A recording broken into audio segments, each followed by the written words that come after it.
Xin chào quý cô chú. Quý vị có bao giờ cảm thấy nỗi sợ té ngã rình rập mỗi khi đứng lên, hay khó chịu vì gối cứ kêu lạo xạo, như thể có sạn bên trong không? Cảm giác bàn tay tê bì, lạnh buốt mỗi sáng, có khiến quý vị băn khoăn rằng đây là điều không thể tránh khỏi của tuổi già. Sau tuổi 60, cơ thể mình có thể mất đi 30 đến 50% lượng collagen so với thời trẻ. Collagen không chỉ dành cho làm đẹp, nó giống như sợi keo chắc khỏe, kết nối cả cơ thể, từ da, gân, cơ, sụn khớp, cho đến mạch máu và dây thần kinh. Khi sợi keo này hao hụt, lớp đệm chứa khớp mỏng dần, dây chằng kém đàn hồi, và các sợi thần kinh quanh cổ tay cổ chân trở nên nhạy cảm hơn trước một cơn lạnh buổi sớm. Liệu quý vị có cần phải chấp nhận cảnh cơ bắp yếu đi, gối đau nhức và sợ té ngã như một định mệnh không? Hôm nay, tôi sẽ chia sẻ 7 công thức nước uống buổi sáng, vừa rẻ vừa dễ làm, được các chuyên gia dinh dưỡng và bác sĩ phục hồi xương khớp khuyên dùng. Những món uống này sẽ giúp quý vị bôi trơn khớp gối, giảm tê tay, hồi phục dây thần kinh và tăng cường cơ bắp, giúp đôi chân khỏe mạnh, phòng ngừa té ngã. Quý cô chú hãy ở lại xem hết video này, sẽ thay đổi cách quý vị nhìn nhận việc chăm sóc sức khỏe. Bí quyết phục hồi sụn khớp từ nước hàm xương gừng hạt chia. Quý vị sẽ biết cách biến nồi nước hàm xương trong veo, tưởng chừng bình thường, thành kho dự trữ collagen tuyếp 1 và 2, cùng với glucosamine và chondroitin giúp vá lại những sợi collagen bị đứt gãy và phục hồi lớp sụn bị mòn. Tôi sẽ chỉ quý vị thêm gừng và hạt chia sao cho đúng để làm ấm khớp mỗi sáng và giúp mạch máu mềm mại hơn, và chất kích hoạt collagen mạnh nhất từ nước chanh mật ong. Quý vị có biết, dù mình có bổ sung bao nhiêu bột collagen đi nữa, nếu thiếu một thành phần bắt buộc là vitamin C có trong chanh, cơ thể cũng không thể kích hoạt được quá trình tái tạo mô sụn và da. Tôi sẽ chỉ quý vị công thức nước ấm pha chanh, mật ong và collagen peptide đúng cách để đảm bảo cơ thể hấp thu ngay tại ruột non chỉ sau 15 đến 20 phút. Do cơ thể thiếu hụt collagen, sợi keo kết nối mọi bộ phận. Hãy luân phiên sử dụng trong tuần, mỗi món giải quyết một khía cạnh của sự lão hóa. Bây giờ, chúng ta sẽ đi ngay vào công thức đầu tiên, cũng là món được nhiều bác sĩ phục hồi xương khớp khuyên dùng nhất, nước hàm xương gừng hạt chia. Quý cô chú có thấy lạ không? Tại sao lại là nước hầm xương, món ăn quen thuộc, mà không phải là thuốc bổ đắt tiền? Sau tuổi 60, cơ thể mình có thể mất đi 30 đến 50% lượng collagen. Collagen giống như sợi keo chắc khỏe, kết nối cả cơ thể mình, từ da, gân, cơ, sụn khớp cho đến mạch máu. Khi sợi keo này hao hụt, lớp đệm dưới khớp mỏng dần. Nước hầm xương gừng hạt chia chính là sợi keo tự nhiên giúp quý vị bá lại những sợi collagen bị đứt gãy, phục hồi lớp sụn bị mòn và giảm tê tai mỗi sáng. Nước hầm xương nghe có vẻ đơn giản, nhưng đây là một trong những bí quyết dưỡng khớp mà nhiều bác sĩ phục hồi xương khớp khuyên người trên 60 tuổi nên duy trì ít nhất 3 đến 4 lần một tuần. Trong chính nồi nước trong veo tưởng bình thường ấy lại chứa cả kho dự trữ collagen tự nhiên. Collagen này chủ yếu gồm collagen tuyếp 1 và 2. Khi cô chú hầm kỹ xương ống, bò, gà, heo có sủng dưới nhiệt độ thấp trong thời gian dài 6 đến 8 tiếng, hoặc dùng nồi áp suất 1 đến 2 tiếng, các chất quý giá sẽ được tách ra, hòa tan vào nước. Đó là glucosamine và chondroitin và gelatin. Những dưỡng chất này giúp vá lại những sợi collagen bị đứt gãy, phục hồi lớp sụn bị mòn, giảm viêm và tăng đàn hồi cho gối. Các nghiên cứu y học cho thấy gelatin, sản phẩm của collagen sau khi nấu chín, không chỉ giúp da mịn mà còn có thể hỗ trợ giảm đau khớp rõ rệt ở người bị thoái hóa.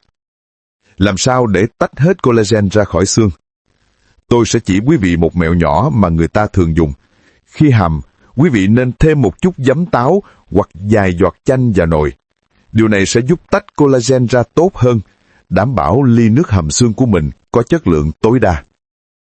Nếu nước hầm xương là vật liệu xây dựng, thì gừng và hạt chia là chất xúc tác và dầu bôi trơn.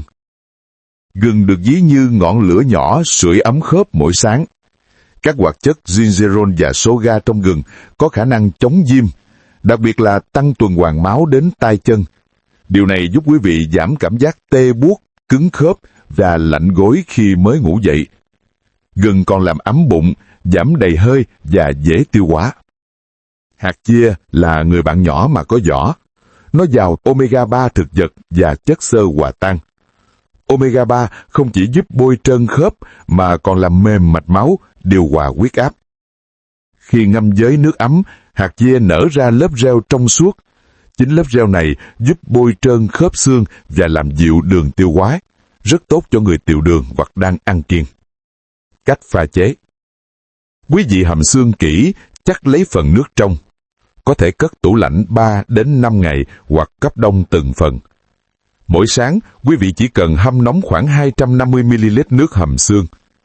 Cho vào ly, thêm vài lát gừng tươi giã nhẽ và một muỗng hạt chia đã ngâm 10 phút. Khuấy đều và uống khi còn ấm. Uống trước bữa ăn sáng 20 hoặc 30 phút là thời điểm vàng để cơ thể hấp thu collagen. Người bị bệnh gút hoặc mỡ máu cao nên dùng món này 3 hoặc 4 lần một tuần thay vì mỗi ngày, vì nước hầm xương có chứa purin. Người dạ dày yếu nên uống loãng. Nước hầm xương gừng hạt chia là bữa sáng lý tưởng cho khớp gối và cơ bắp. Nhưng để đánh thức cơ thể nhẹ nhàng, khởi động dạ dày và làm mềm thành mạch máu, chúng ta cần một ly nước khác. Đó chính là công thức thứ hai. Nước chanh mật ong collagen peptide. Ly nước đánh thức toàn bộ cơ thể. Nếu nước hầm xương là bữa sáng của khớp gối, thì nước chanh mật ong collagen peptide chính là ly nước đánh thức cơ thể nhẹ nhàng, khởi động dạ dày, thanh lọc gan, làm mềm khớp và giúp da, cơ, dây thần kinh bắt đầu một ngày mới khỏe khoắn hơn. Quý vị có thấy không, buổi sáng sau 6 đến 8 tiếng ngủ, cơ thể mình giống như một mảnh đất khô đang chờ nước tưới. Nước ấm khoảng 40 đến 50 độ C. Một ly nước ấm không chỉ giúp làm mềm thành mạch máu mà còn đánh thức nhu động ruột. Khi máu tuần hoàn tốt, nó sẽ mở đường cho máu lưu thông đến các chi. Từng sợi cơ, từng khớp xương cũng được bơm thêm năng lượng. Quý vị sẽ cảm thấy dễ chịu, đầu óc nhẹ, gối bớt cứng và tay không còn lạnh buốt.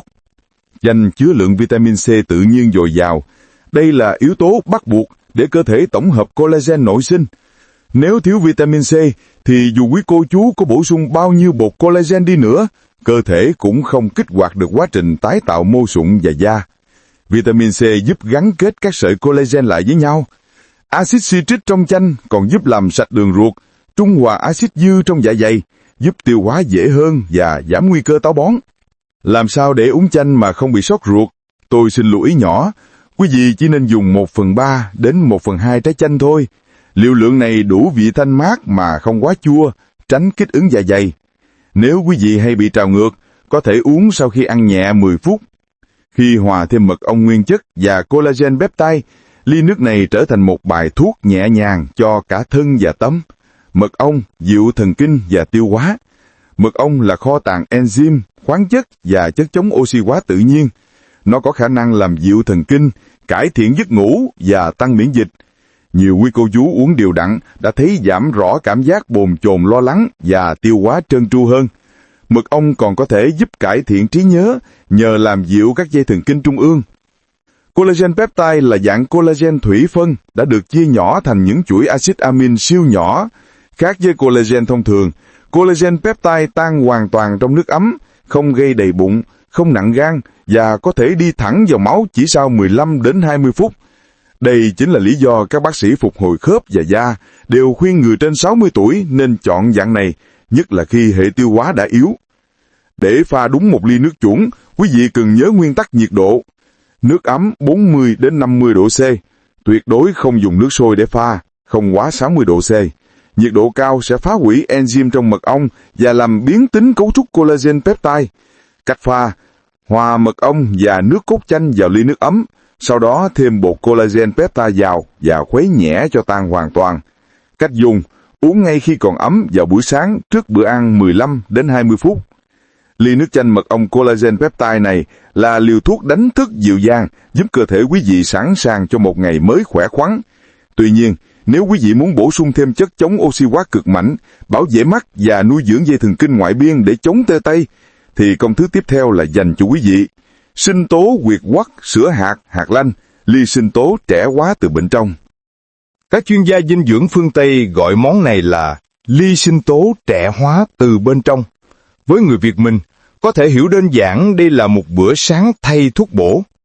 Ly sinh tố này là sự kết hợp tinh tế giữa 3 nhóm dưỡng chất mà cơ thể người lớn tuổi đang thiếu: chất chống oxy hóa mạnh, đạm thực vật lanh tính và chất béo omega 3 tự nhiên. Việt Quất, áo giáp chống lão hóa dây thần kinh. Quý vị có bao giờ bị hiện tượng tê bị tay chân khi ngủ dậy, hay khó chịu vì mắt mờ, mỏi mắt do thoái hóa điểm vàng không? Thủ phạm chính là sự thoái hóa dây thần kinh ngoại biên và tế bào mắt. Việt Quất hoặc các loại quả thay thế như dâu tằm, mâm xui, nho đen không hạt chính là lớp áo giáp quý giá chống lại những hiện tượng này. Việt Quất chứa một hợp chất đặc biệt tên là anthocyanin, sắc tố tạo màu tím xanh. Anthocyanin là một trong những chất chống oxy hóa mạnh nhất. Hợp chất này có khả năng ngăn chặn thoái hóa dây thần kinh ngoại biên, bảo vệ điểm vàng của mắt và làm chậm quá trình lão hóa tế bào thần kinh. Sử dụng đều đặn sẽ giúp chống lại hiện tượng tê bì tay chân, run nhẹ khi cầm vật nhỏ hoặc mờ mắt, mỏi mắt.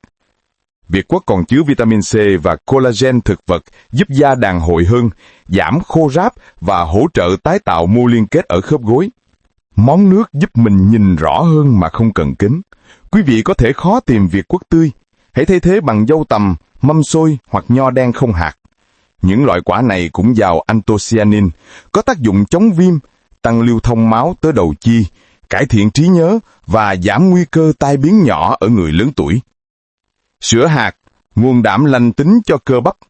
Sữa hạt như ốc chó, hạnh nhân, đậu nành hay hạt điều được nhiều bác sĩ gọi vui là loại sữa dành riêng cho tuổi già.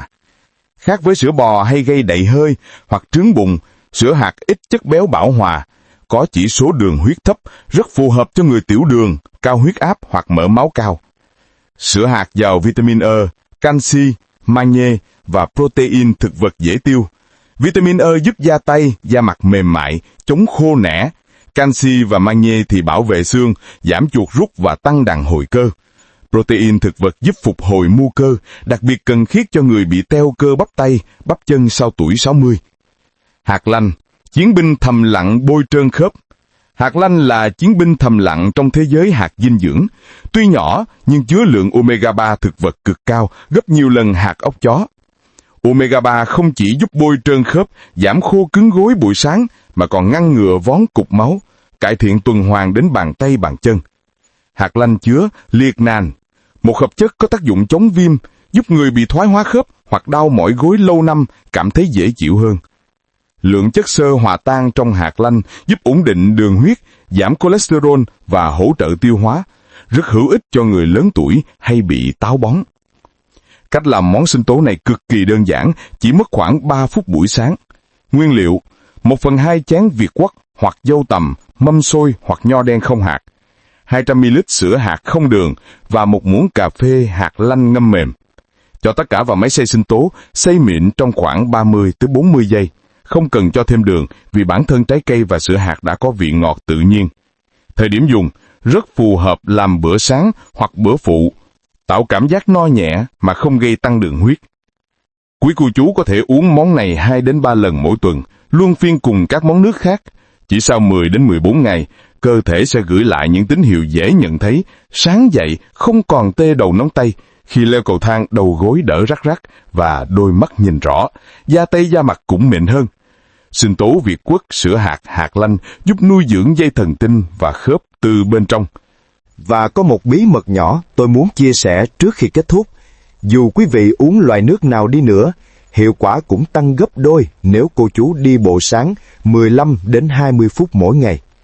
Khi cơ thể vận động nhẹ, mạch máu mở ra, dưỡng chất từ ly nước sẽ được đưa đến tận các khớp, dây thần kinh và da. Đó là lý do vì sao nhiều người cùng uống, nhưng chỉ ai chịu đi bộ cùng ly nước mới thấy tác dụng rõ ràng nhất. Tôi tin rằng những kiến thức hôm nay sẽ giúp quý vị chăm sóc bản thân bằng những điều giản dị, gần gũi mà hiệu quả đến bất ngờ. Nếu quý cô chú thấy nội dung này hữu ích, xin hãy bấm like, đăng ký kênh và chia sẻ đến bạn bè người thân. Điều này sẽ giúp nhiều người cao tuổi khác cũng biết cách chăm sóc sức khỏe của mình. Quý vị có bất kỳ thắc mắc nào, hãy bình luận bên dưới để chúng ta cùng nhau trao đổi nhé. Cảm ơn quý cô chú rất nhiều vì đã theo dõi và đồng hành cùng tôi. Chúc quý vị luôn khỏe mạnh, an lành và có những bước đi vững vàng mỗi ngày.